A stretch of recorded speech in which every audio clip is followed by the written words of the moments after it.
Ladies and gentlemen, welcome back to Gaming with me, Tony Mo, and we're here today taking a look at Survarium. Survarium is a free-to-play, first-person survival shooter, I guess is the best way to categorize it. It's basically Stalker.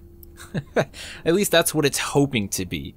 Survarium is being developed by Vostok Games, some of the original developers from the original Stalker games, which many of us, I mean, come on, those games are very near and dear to many of our hearts. Probably just some of the greatest single-player, proper player versus environment games ever made. I mean, nothing really tops them. I love Fallout, don't get me wrong. They're great games. They've just always done things much differently in the world of Stalker. So I was very happy nearly 3 years ago to hear that, Vostok, a bunch of guys from the Stalker games finally, sorted things, got sorted out. While they may have lost the name to the Stalker franchise, it doesn't mean that they can't continue to make the games that they've always wanted to make in the same vein as Stalker, and that was their original plan when they announced it.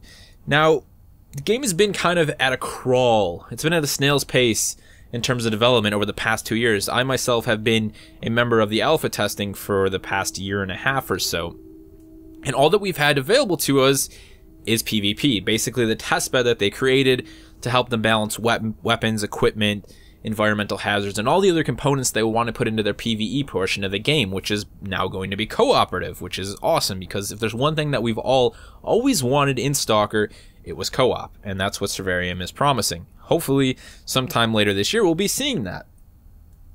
Now, as I said, all you can get your hands on is PvP. That's what's actually launched on Steam in a free-to-play form, is just the PvP component. Now, I would like to put this out, and I'd like to give a round of applause to Vostok, because they could have put this game on Steam and said that it was going to be free-to-play, and then hid beta access behind a paywall, like just about every other developer ever, including the guys behind Dirty Bomb, Splash Damage, H1Z1, ArcAge.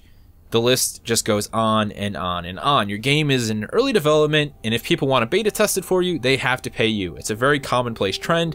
Most games, I don't mind it too much. They usually don't charge you that much. But the guys at Vostok said, hey, we need people to play this game. We're at an all-time low in our development cycle here. We need players. We need people showing us what's wrong with the game, highlighting issues that we've never seen before. Everyone can play this game for free, and I applaud you to go ahead and do that. I'll have a link below in the comments to the Steam page. Hop on over, or just click on Steam, search Survarium. It's on the front page right now. Download it with a group of friends, get into a squad, and play the PvP. There's actually a lot here to like, and that's what we're going to talk about today. Now, if you want to go ahead and skip right into the combat, I'll have an annotation on the video. Go ahead and do that. We're going to talk about the menus if you want to stick around, because there's a lot going on here. And I also want to talk about some of the free-to-play stuff, because a lot of people are going to have concerns about pay-to-win and so on and so forth. Also, there's just a lot to talk about with this game. There's actually a lot of nice little features going on for something that is so early in development. They really have honed and finely tuned the PvP portion of this game over the past couple of years. Rightfully so. They've had enough time. Now, I'd like to say, it's not like nothing has been done over the past 6 months since I last played this game. There's been a lot of improvements to the actual FPS combat, sound, bits and pieces of optimization here. Trust me, the game was much more poorly optimized 6 months ago than it is now, and there's just been little additions all over the place. So we have our basic character.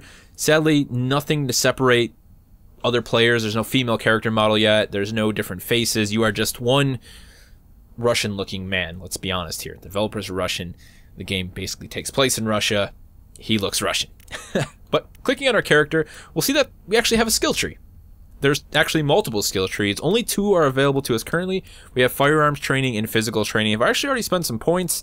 Every time you level up, you're given a point to spend in one of the 5 skill trees. As I said, only 2 are available to us right now. But looking at these other skill trees, you'll see a little bit of a taste of what they want to do with the PvE eventually. Survival skills, technical skills, and knowledge of the forest. Now, there's something I want to get across to you right away. What Vostok wants to do with the PvE portion of the game is to have that same sort of, player versus the environment, and the environment is always overpowered. It always has the heads up, because that's what the Stalker games are all about. They want to capture that. But not just in the PvE, they're trying to capture those elements in the PvP already. You'll see it in the environmental design. The map design in this game is great. I love it. It's so detailed, it's very rich, and they really showcase the idea that the environment, Mother Nature, the trees and the branches and all of these things are just taking over the world once again. They're reclaiming everything. They're crushing down buildings and tearing down bridges and stone walls and putting themselves back in control. There's forests growing where cities were. That's what they're trying to capture, and they're doing that very well. And that will be the point of these other skills. But as it stands, firearms training, and as I said, we have the strength training. So what I've done is I've spent a couple points in firearms training. I've spent 2 points in my quick response, which allows my aiming speed to be increased, a total of 4%. And I just recently spent 1 point in battle stance, allowing me to move more quickly while aiming. I've been running a CQB loadout with a submachine gun, so kind of wanted to give myself a little bit of a bonus right there. Now, if we take a look at our equipment, we can get an idea of our loadout. So we actually have 3 slots available to us. You can choose from any 3 of these slots when spawning in and when respawning in PvP. My first slot is a rifleman slot, got a Mosin gun carbine, backup pistol. But then if we look down here, we see something that is very, very similar to what we would see in Stalker. Again, a lot of RPG elements in the PvP of this game. That's what they're going for. They want to capture those PvP elements in the PvP, the PvE in the PvP. Alright, I think I've gotten that point across. We're not going to talk about that anymore. But we have a slot for our helmet, a slot for our mask, a gas mask perhaps. That might actually be very useful, protecting yourself from radiation or poisonous gases. Yes, those things do exist in the PvP. We also have a gear slot. So something like a backpack might go there, allowing us to carry more munitions or more equipment. I've equipped a pair of gloves, actually. This is something I purchased when I unlocked my first tree of the Scavenger's tree, as we'll talk about in a little bit. That gives me plus 10 armor, plus 10 to isolations, again, protecting me from the outside elements. It also adds weight, but at the same time, it gives me another 2% bonus to aiming speed, bringing me to 6% in total. That's going to help me a lot out on the battlefield. We've also got some pants, again, giving us a bunch more bonus, pair of shoes. I have smoke grenades equipped, and I also have a radio that I actually scavenge at the end of a match. So cool thing, at the end of every match, the winning team actually has the opportunity to scavenge the battlefield. This is an automatic thing, and you will randomly find pieces of loot. Really actually like that mechanic. It decreases, I should say, my respawn time.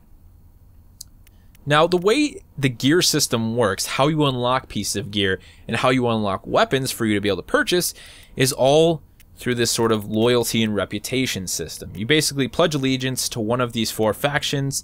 2 of the factions are available from the get-go, and the other 2 you sort of have to work your way up to.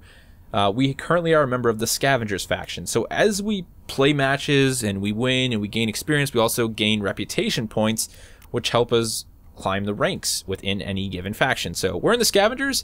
I just recently reached Rookie. I'm already pushing my way up to Determined, but reaching Rookie unlocked this whole set of goodies for me. So I can actually buy these with in-game credits. I've already bought, let's see, I bought a piece of fabric so I can change the color of my armor, or my clothing I should say. I can buy a shotgun now. We've got a backpack with a container, which is going to be good for containing artifacts in one of the alternative modes. We also can get a pack of bandages because bleeding is very much a thing in PvP. I bought those gloves. We can buy a rookie badge to go on our thing, pretty much just an individual appearance. And then you also see we have some premium items down on the bottom.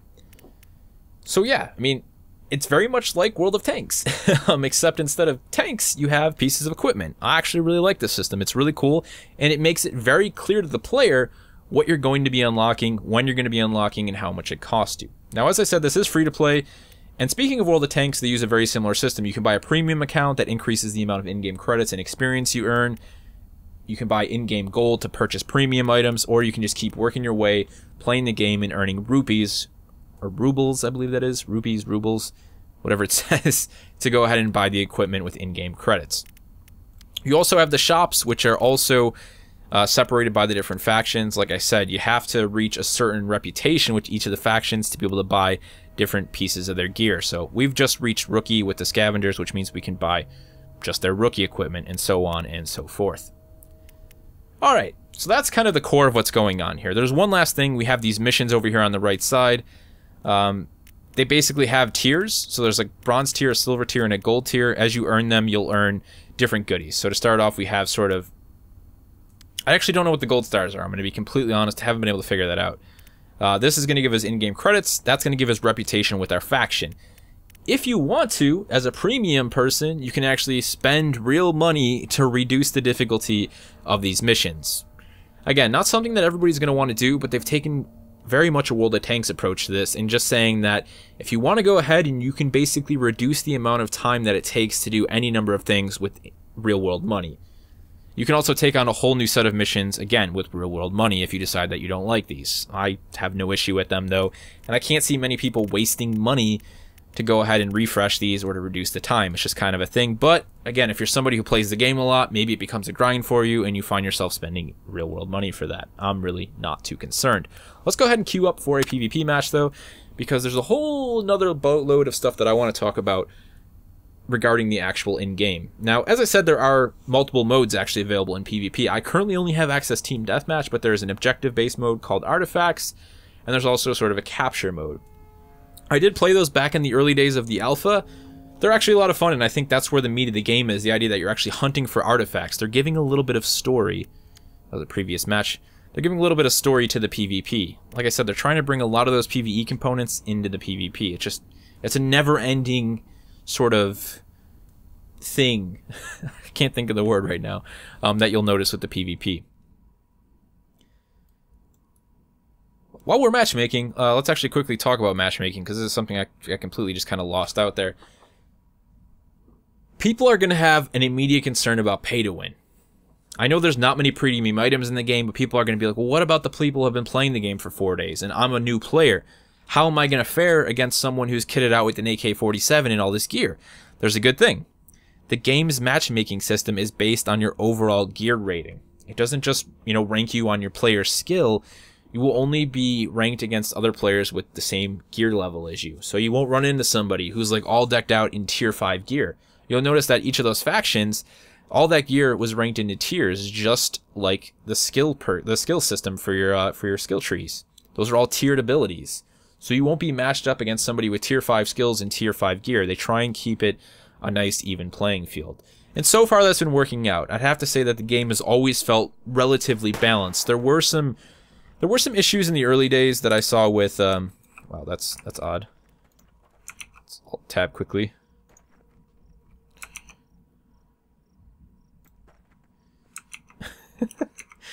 We found a bug. I can't use my mouse. Ah, oh, lovely. This is what happens when you're just trying to record things. Maybe somebody offs me? Somebody kill me? This is painful. This is painful. Oh my god. Alright, so we're gonna walk around like this for a little bit and showcase how bugs work in early game development. I don't remember what I was talking about. This is actually one of my favorite maps too. I'm really looking forward to showing this off. So let's see if we can't just go out here. I really want to try and figure out how to fix this. If getting shot means I'm gonna fix it, then I'm fine with that. Let's actually throw a smoke grenade. Well, can we do that? Can we throw a smoke grenade? I think there's a really nice example of. There's one thing I think the game has nailed very well, apart from the actual environmental design and the atmosphere, is the sound. I love the sound design. Weapons sound great. They sound very, they fit their individual design. Kill me, please. All right, let's see if we respawn, if the issue is resolved. I bet you it won't be. Oh, it's resolved. All right, awesome. Let's do this thing. I'm glad I didn't give up. Strived on. But the sound design is great. The Mosin sounds nice and powerful and heavy, just like it does in real life. I love the sound of that PP. It's very poppy. Classic noob tube, as we called it back in the days of Call of Duty 2, before anyone actually knew what a real noob tube was, or it was a thing in a game. But look at the environments. I mean, this is something I want to talk about. This is one of my favorite maps because, as much as I like the dark, sort of ominous maps, I love the sun in this. It's actually a very big factor when it comes to engaging in firefights and combat. I mean, you can use the sun to basically give yourself a camouflage. Oh, we gotta go after this guy. This guy's... We're not letting that go down. He's sneaking around to take out one of our guys. He had the exact same idea as me. Oh, there's a guy in the window. So like I was talking about earlier, we have those 3 different loadouts. We could have swapped between those. I have 2 of them set up currently. We got a Kapara submachine gun. That was actually one of the premium items that I had. Oh. Alright. Let's actually try and do good here. I want to showcase the combat. Because one of the things that's cool, what they've decided to do in terms of health and armor, is everyone dies really quickly. I mean, this is a much more serious first-person shooter. They're not going for sort of this bullet sponge design, which I'm very happy about, because I hate that. I hate when I have to spend 4 hours trying to kill somebody. I mean, we're all a bunch of softies. This is like the end of the world. Everyone should die quickly. And that's what they're going for. I love that. Bleeding, as I talked about when I was mentioning the bandages, is a thing. You can bleed to death, which is why bandages would be useful. But I find that at this stage anyways, I'm usually alive or dead. So I'm not too worried about spending time with bandages. Let's go ahead and throw another smoke grenade just because I'm a sucker for these things. I buy them just because I love the way they sound and look. It's a nice thin layer of smoke. Can we go up here? Oh, that's actually not really a good spot though, if we're honest. Not much here. You hear in the background, you can hear those sort of creatures and the anomalies. A lot of it, the sounds honestly sound like they're straight from S.T.A.L.K.E.R, which I wouldn't be surprised if the sound guy was like, hey, remember those things we had in S.T.A.L.K.E.R? I'm totally going to make them, you know, like screeching in the background. I love that. If you're a fan of S.T.A.L.K.E.R, it's really easy to fanboy out over this game. I mean, I'm trying to talk about this in a serious manner, but like I said, I really do love even the PvP just because of how well they've nailed the atmosphere and the design. I mean, I love the tall grass. Everything's so overran. It's tall grass isn't something you actually get to use as like a mechanic, you know, to hide yourself from the enemy in the average first-person shooter. It's just a nice addition to the game. And we're gonna bleed out. So that is one thing, because everyone dies so quickly, SMGs are actually really effective at reasonable ranges. I like to think that there's a big focus on making sure that the weapons are more on a realistic level, I would say, quote unquote. But what that means is that if you're using something like the Mosin, you have to appreciate the fact that the SMG can actually hit you from a decent range, and you have to use the Mosin at its appropriate range, which is really far. And without a scope, that means becoming really good at using the iron sights. And I love that.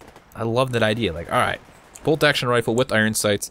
It has the range. Now it's up to me to use my own personal skill to start really, you know, doing some damage from a distance. So let's see if we can't make that happen.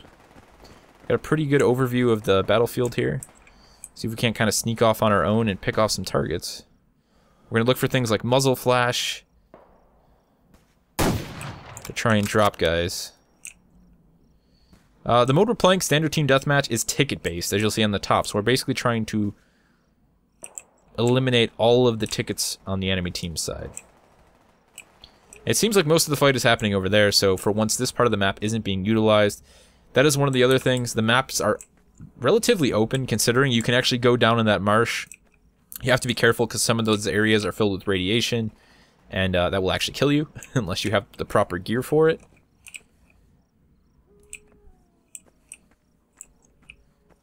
One of the things the devs keep talking about moving into the future, the very near future for PvP, like I said, they want to continue to develop this while they're working on that free mode, the PvE stuff.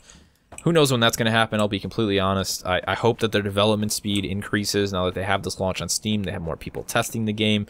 Maybe they'll even see an increase in revenue, but they're talking about including some of those infamous storms from the S.T.A.L.K.E.R games into the PvP. The idea being that the team that is most prepared before this storm hits is going to have that advantage staying alive. You know, the storm might disable electronic devices, it might make it very hard to see, perhaps could even start to slowly poison everybody. Oh, he's got to be bleeding out. We definitely hit him hard. That was a center mass shot. Looks like we got a kill assist on that.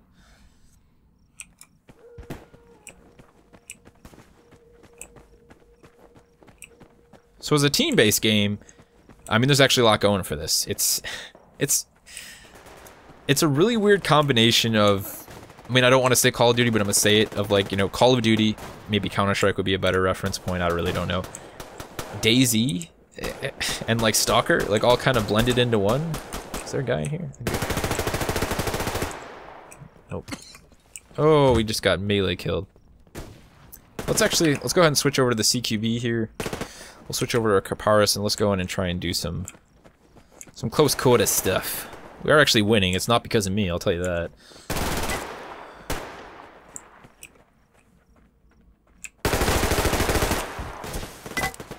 Whew. I'd like to see a leaning mechanic eventually implemented in the game. They don't have that right now. I think that would just be a nice small touch. I feel like that's just an important element, especially in a survival type scenario. You know, you want to be able to keep yourself nice and tight and flush against the wall. Damn, I wish I would have saw that guy. The game gives out a lot of bonuses, actually, for saving your teammates, you know, just damage assists, bleed out assists, So you're definitely rewarded for working as a team and not just kind of lone wolfing it. And I have to say, there's nothing quite as satisfying as shooting a guy in the back with the Mosin, one-shot kill, right before he was about to light up one of your teammates with an SMG. Okay, we got a guy right around the corner here with the Mosin. Oh, he's really close. That's what's up. Double kill. Oh, we got ranged and we're down. There's something about this game, right? It's actually kind of special. I mean, it's surprising because you'd think just playing the PvP portion of the game, all you would be thinking about is, man, they just really need to finish this PvE component. And there's a part of me saying that because I want to play cooperatively with my friend. I think the one thing that is missing from the world of video games is good open world PvE games. We don't have them. Every developer just focuses so much on the PvP experience, like letting the players drive the experience, and that's fine. DayZ's amazing because of that, but not everyone's interested in that experience. Not everyone can find that same sort of enjoyment from those experiences. When I remember S.T.A.L.K.E.R back in the day, the thought of playing that with a group of friends, having my own party, going out and surviving in this super harsh world where the environment is trying to kill you at every step, yeah, that's something I want. I want to play that. But at the same time, this PvP is actually really good. A lot of that is purely because of the environmental design. I think the environments are great. There are those small elements of environmental hazards in the game. You have, like I was talking about, there's areas with poisonous gas, there's anomalies that try and kill you on some of the maps, and then there's just the terrain design. You know, there's tall grass everywhere, everything is sort of overran. People can use that as cover, there's lots of shadows to hide in. And it doesn't turn into a camp fest somehow. I don't know if it's just because of the nature of the type of people who are interested in this game, but it just all works out. There's great flanking opportunities, the combat feels, it's wonderful. For a game that is completely free, and is this well balanced, there's just no reason not to play it. Just give it a go, that's all I can say. Give it a go, check it out, grab some friends, grab some mates, form a squad, and get hyped. Because that's what everybody's going to do when they play this game. They're just going to be like, man, I can't wait for the PvE portion. But really, the PvP is great. Give it a go. I mean, that's all I can say at the end of the day. I've told you everything you need to know about the background of this game, the background of the developers. We can all sit here and we can all get happy and excited about what could be in the future, but there's actually a pretty good product here. It's a lot of fun. Performance-wise, you might have some issues. I'm running things on... It's kind of a mix of medium and high, and when I'm not recording, I'm usually hitting around 80 to 90 FPS, so it's not bad by any means. However, I would like to say that lower NPCs are probably going to suffer just a little bit. Maybe turn the settings down. It's not like the game's trying to be all beautiful, you know, it's definitely going for a different aesthetic. It's trying to capture those post-apocalyptic elements. It's not worried about being Crisis 5.0. Give it a go. I'll have all the links you need in the comment section below. If you have any questions about the game, about the developer, about what's actually happening, you know, with the whole S.T.A.L.K.E.R relationship with these guys, any questions at all, feel free to leave them in the comment section below. And if you check the game out with a group of friends, let me know what you thought of it. Yeah, I'll see you in the next one.